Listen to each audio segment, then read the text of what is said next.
90 का वो दशक कोई भला कैसे भूल सकता है, जब बच्चों से लेकर टीनेजर्स और टीनेजर्स से लेकर यंगस्टर्स तक सब कॉमिक्स के दीवाने हुआ करते थे। ये वो दौर था जब ये लोग नागराज, सुपर कमांडो थ्रोबो, डोगा, भोकाल, परमाणु जैसे कॉमिक्स किरदारों के दीवाने हुआ करते थे। बुक स्टॉल पर सबसे ज्यादा कोई चीज बिकती थी तो वो थी कॉमिक्स। कॉमिक्स का क्रेज इस कदर था कि ये ना केवल बिकती थी बल्कि लोग किराए पर भी ले जाया करते थे। हालांकि बदलते समय के साथ कॉमिक्स कहीं गुम हो गई है, लेकिन इनके प्रति लोगों की दीवानगी बिल्कुल भी कम नहीं हुई है। लेकिन अफसोस की बात है कि इन कैरेक्टर्स पर बॉलीवुड में आज तक एक भी फिल्म नहीं बनी, जबकि इसके ठीक उलट हॉलीवुड ने अपने कॉमिक्स कैरेक्टर्स पर न केवल फिल्में बनाई बल्कि उन फिल्मों के जरिए कमाई के नए रिकॉर्ड भी बनाए। आखिर क्या वजह है कि बॉलीवुड आज तक ऐसी कोई फिल्म बनाने की हिम्मत नहीं जुटा सका, जबकि इन कैरेक्टर्स का अपार फैन बेस अथाह पॉपुलैरिटी है। आज के इस वीडियो में हम इसी विषय को जानने समझने की कोशिश करेंगे, तो बने रहिए हमारे साथ इस वीडियो में शुरू से अंत तक। हाल ही में अमेरिकी कॉमिक्स कैरेक्टर स्पाइडरमैन पर हॉलीवुड ने पहले से चली आ रही सीरीज की अगली फिल्म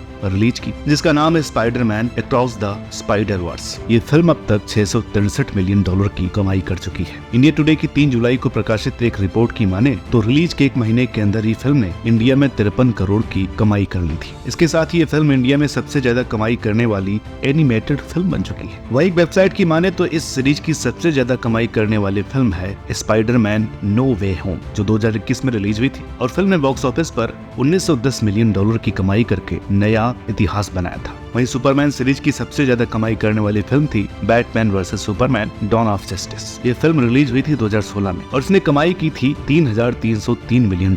सच्चाई है कि हॉलीवुड में सबसे ज्यादा कमाई करने वाली फिल्मों की लिस्ट में सबसे ज्यादा वही फिल्में शामिल हैं जो वहाँ के कॉमिक्स कैरेक्टर पर आधारित रही, फिर चाहे वो सुपरमैन हो, स्पाइडरमैन हो, बैटमैन हो या आयरन मैन। अब बात करते हैं इंडियन कॉमिक्स की। यूं तो भारत में कॉमिक्स की शुरुआत 1960 से मानी जाती है, लेकिन सही मायने में इसको पॉपुलैरिटी मिली 80 के दशक के आखिर में। तब तक कॉमिक्स मार्केट में डायमंड कॉमिक्स, राज कॉमिक्स, तुलसी कॉमिक्स अच्छा खासा मार्केट बना चुके थे। उनके कैरेक्टर्स जैसे नागराज, सुपर कमांडो थ्रोबो, अंगारा लोगों के दिलो दिमाग पे छाने लगे थे। 90 के दशक में इन कॉमिक्स का जलवा यूं था कि कुछ ही हफ्तों में एक कॉमिक्स की 5 लाख प्रतियां तक बिक जाया करती थी। लोगों में इन्हें पढ़ने का जुनून था। ये बात जरूर है कि बदलते दौर में लोगों की पसंद बदली तो कॉमिक्स कहीं पीछे छूट गई। अब हालात ये हैं कि कॉमिक्स कहीं दिखती ही नहीं, लेकिन हॉलीवुड ने इसे अवसर के रूप में लिया। कॉमिक्स में मौजूद कैरेक्टर्स को बड़े पर्दे पर उतार दिया। जो पाठक अब तक अपने पसंदीदा कैरेक्टर को पन्नों पर देखा और पढ़ा करते थे, वो उसे बड़े पर्दे पर देखने के लिए टूट पड़े। हॉलीवुड ने इन कॉमिक्स कैरेक्टर के पीछे छुपी संभावनाओं को बहुत पहले ही भांप लिया था। यही वजह है कि वहाँ 40 के दशक से इन कैरेक्टर्स पर टीवी सीरियल बनने लगे थे। 80 का दशक आते आते इन पर फिल्में भी बनने लगी और आज हॉलीवुड में बन रही सुपर हीरो फिल्में वहाँ के बॉक्स ऑफिस पे राज करती हैं। इतनी संभावनाओं के बावजूद हमारे यहाँ कोई भी स्टूडियो या फिल्म मेकर हमारे सुपर हीरोज पर फिल्में बनाने की हिम्मत नहीं जुटा पाता।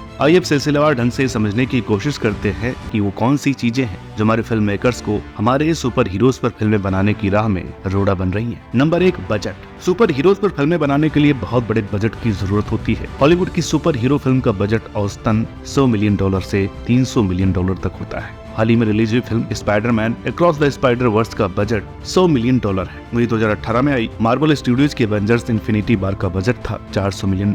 अव्वल तो बॉलीवुड में आज तक कॉमिक्स के सुपर हीरोज को लेकर एक भी फिल्म नहीं बनी है। हाँ, सुपर हीरोज पर फिल्में जरूर बनी है, लेकिन बात जब बजट की आती है तो वो हॉलीवुड के मुकाबले कहीं नहीं ठहरती। इसमें कोई दो राय नहीं कि ऐसी फिल्में बिना मोटे बजट के बन नहीं सकती। छपी कहानी को पर्दे पर उतारने और उसे विश्वसनीय दिखाने के लिए कहीं ज्यादा मेहनत और बहुत ज्यादा पैसा खर्च होगा, और हमारे फिल्म स्टूडियोज की हालत और मेकर्स की सोच किसी से छिपी नहीं है। सुपर हीरो फिल्म ब्रह्मास्त्र पार्ट 1 शिवा का बजट 410 करोड़ बताया गया था, जिसे फिल्म के रिलीज के समय बॉलीवुड की सबसे महंगी फिल्म करार दिया गया था। जब हम ऐसी फिल्मों के बॉलीवुड में बनने की बात करते हैं तो ये ध्यान देना भी जरूरी है कि इस तरह की फिल्मों में VFX और CGI का भी भरपूर इस्तेमाल होता है, लेकिन हमारे यहाँ इसके एक्सपर्ट कम ही मिलते हैं। मजबूरन मेकर्स को विदेशी एक्सपर्ट्स की सेवाएं लेनी पड़ती है, जो बहुत ज्यादा महंगी पड़ती है, जिसके चलते फिल्म के बजट का बहुत बड़ा हिस्सा इसी में खर्च हो जाता है। जब 100 करोड़ खर्च करके ही 200-250 करोड़ की कमाई हो रही है, फिर भला बॉलीवुड ज्यादा खर्च करने का रिस्क क्यों ले? फिल्म में जितना ज्यादा पैसा लगेगा उतना ही ज्यादा रिस्क होगा, और बॉलीवुड रिस्क लेने से हमेशा ही परहेज करता रहा। नंबर 2, भेड़ चाल। हमारा बॉलीवुड शुरुआत से ही भेड़ चाल का शिकार रहा है। वो फार्मूला ढूंढता है, बस एक बार फार्मूला मिल गया तो पूरा बॉलीवुड उसको ऐसे घिसता है जिससे गन्ने का रस निकाला जाता है। कभी यहाँ फैमिली फिल्मों की बाढ़ आती है तो कभी मसाला फिल्मों की या कभी एक्शन फिल्मों की। आजकल हिंदी फिल्म इंडस्ट्री को पीरियड फिल्मों का शौक चढ़ा हुआ है। बाहुबली ने कमाई के नए रिकॉर्ड किए बनाए, एक के बाद एक पीरियड फिल्में आने लगी। हालांकि इन सबको सफलता मिली हो ऐसा नहीं है। अक्षय कुमार की सम्राट पृथ्वीराज बॉक्स ऑफिस पर बुरी तरह फ्लॉप हुई थी, लेकिन PS1 PS2 ने ठीक ठाक कमाई की थी। RRR ने तो भारत का परचम भी लहरा दिया। ये जानते हुए भी कि इन फिल्मों की सफलता की कोई गारंटी नहीं है, बॉलीवुड फिल्म मेकर्स ऐसे सब्जेक्ट्स पर पैसा लगाने के लिए बेताब रहते हैं, जबकि ऐसी फिल्मों को बनाने में रिस्क बहुत ज्यादा होता है। ऐसी फिल्मों को आज का दर्शक तथ्यों की कसौटी के ऊपर भी कसता है। मेकर्स की जरा सी भी लापरवाही फिल्म को फ्लॉप करा सकती है। सम्राट पृथ्वीराज इसी का उदाहरण है। हाल रिलीज आदिपुरुष में तो तथ्यों से इस कदर खिलवाड़ किया गया कि मेकर्स की छीछा लेदर हो गई। इसके उलट अगर कॉमिक्स कैरेक्टर्स पर फिल्में बनती हैं तो तथ्यों के गलत होने का रिस्क ही नहीं होता, उसमें भरपूर सिनेमाई लिबर्टी लेने की संभावनाएं मौजूद है।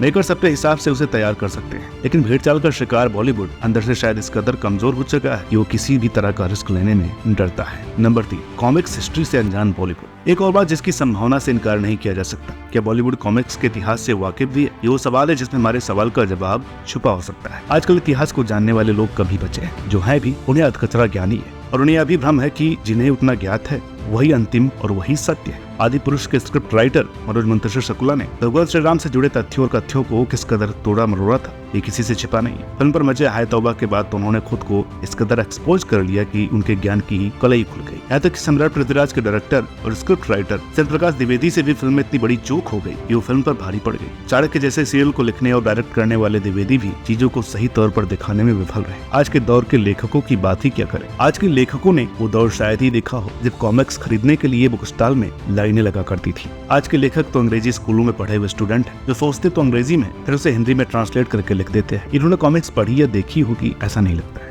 अंग्रेजी नॉवल पढ़ने वालों को हिंदी साहित्य में भला क्या ही मजा आएगा। जो कॉमिक्स और कॉमिक्स के कालजयी किरदारों से ही परिचित नहीं है, वो भला उस पर क्या लिखेंगे और क्या फिल्में बनाएंगे। Number 4, safe game no risk. हालांकि लेखकों पर ही सारी तोहमत मर देना भी सही नहीं है, उनके हाथ भी बंधे हुए हैं। लेखक तो टीम का एक हिस्सा भर होता है और वो वही और वैसा ही लिख कर देगा जैसा उससे कहा जाएगा। हाँ, कई बार वो उसमें कामयाब हो जाता है और कई बार असफलता हाथ लगती है। असल में इस समय बॉलीवुड का रिमोट कुछ चुनिंदा कॉर्पोरेट हाउस के पास है। हवा उधर की चलती है जिधर ये चाहते हैं। हालांकि इनके पास पूरी एक टीम होती है जो इसी पर रिसर्च में लगी रहती है कि समय कैसा कंटेंट चल रहा है। हॉलीवुड में कॉमिक्स के सुपर हीरोज पर बहुत पहले से फिल्में बनती आ रही है और खूब कमाई भी करती है। ऐसे में इनके दिमाग में आइडिया ना आया हो, ये तो हो नहीं सकता। लेकिन फिर भी बॉलीवुड ने ऐसी एक भी फिल्म बनाने का रिस्क नहीं लिया है। ऐसा नहीं कि आज तक बॉलीवुड में किसी ने कॉमिक्स के महान सुपर हीरोज पर फिल्म बनाने की सोची नहीं हो। साल 2014 में निर्माता निर्देशक अनुराग कश्यप तब सुर्खियों में आ गए थे जब उन्होंने राज कॉमिक्स के लोकप्रिय किरदार डोगा पर फिल्म बनाने की बात कही थी। लेकिन 2018 में उन्होंने खुद ही साफ कर दिया कि वो ये फिल्म नहीं बना रहे। हालांकि अनुराग ने अपना इरादा क्यों बदला इसकी कोई स्पष्ट वजह सामने नहीं आ सकी। हाँ, अंदर खाने अफवाहों का बाजार जरूर गर्म रहा। कभी खबरें उड़ी कि राज कॉमिक्स कहानी के लिए ज्यादा पैसे मांग रहे हैं, तो कभी खबरें आई कि राज कॉमिक्स मुनाफे में बड़ा हिस्सा मांग रहा है। हालांकि कुछ साल पहले ऐसा भी लगा कि शायद राज कॉमिक्स खुद ही डोगा पर फिल्म बनाने की तैयारी में है। राज कॉमिक्स ने बाकायदे डोगा का पोस्टर भी लॉन्च किया था, लेकिन उसके बाद क्या हुआ कुछ पता नहीं। वहीं यूट्यूब पर सुपर कमांडो ध्रुव पर एक वेब सीरीज का प्रोमो बहुत पहले से उपलब्ध है। अफसोस ना ही सुपर कमांडो ध्रुव ना ही डोगा का अब तक कुछ अता पता है। जाहिर है कि कॉमिक्स के सुपर हीरोज को पर्दे पर उतारने में तमाम अड़चने हैं। अव्वल तो मेकर्स इस पर कुछ बनाना ही नहीं चाहते और जो बनाना भी चाहते हैं वो अड़चनों से पार ही नहीं पा रहे हैं। ऐसा ही कुछ हिंदुस्तान के सबसे बड़े सुपर हीरो में से एक शक्तिमान के साथ भी होता हुआ लग रहा है। कई साल हुए शक्तिमान पर फिल्म बनाने की घोषणा खुद मुकेश खन्ना ने की थी। पिछले साल ही इस पर खबर आई। मुकेश खन्ना ने खुद अपने यूट्यूब चैनल पर बताया कि सोनी पिक्चर्स इस फिल्म का निर्माण करेंगे और फिल्म का बजट 200 से 300 करोड़ होगा और फिल्म इंटरनेशनल लेवल की बनेगी। लेकिन किसी तरह की ऑफिशियल अनाउंसमेंट न तब की गई थी और न ही अब की गई है, यानी मामला डमाडोल ही है। Number 5, competition. हॉलीवुड में ऐसी फिल्मों की भरमार है। भारतीय दर्शक भी इन फिल्मों को खासा पसंद करते आए हैं। ऐसे में अगर बॉलीवुड ऐसी किसी फिल्म में हाथ आजमाता भी है तो उसका सीधा मुकाबला होगा हॉलीवुड की सुपर हीरो फिल्म से। और ये बात बॉलीवुड बखूबी जानता है कि वो कुछ भी कर ले, लेकिन ऐसी हॉलीवुड फिल्मों का मुकाबला नहीं कर सकता। ऐसे में अपने हाथ जलाने की संभावना ही ज्यादा है। इंडियन कॉमिक सुपर हीरोज पर बॉलीवुड में कोई फिल्म बनेगी, फिलहाल ऐसी उम्मीद करना बेमानी होगी। यानी हमें हॉलीवुड सुपर हीरोज को ही पर्दे पर देखकर काम चलाना होगा। लेकिन उम्मीद जरूर करते हैं कि भविष्य में बॉलीवुड या हमारी फिल्म इंडस्ट्री भी इतनी सक्षम होगी कि वो कॉमिक्स के सुपर हीरोज को पर्दे पर उतार सके। इसके बारे में आपका क्या कहना है, कमेंट करके जरूर बताइएगा। और चूंकि जो बातें हमने बताई हैं उसमें से ज्यादातर हमारी ओपिनियन है, तो आप इससे सहमत और असहमत हो सकते हैं। वीडियो अच्छी लगी हो तो प्लीज इसे लाइक करें, शेयर करें। चैनल पर नए हो तो प्लीज इसे सब्सक्राइब करना ना भूलें। मिलते हैं आपसे अगली वीडियो में, तब तक के लिए नमस्कार।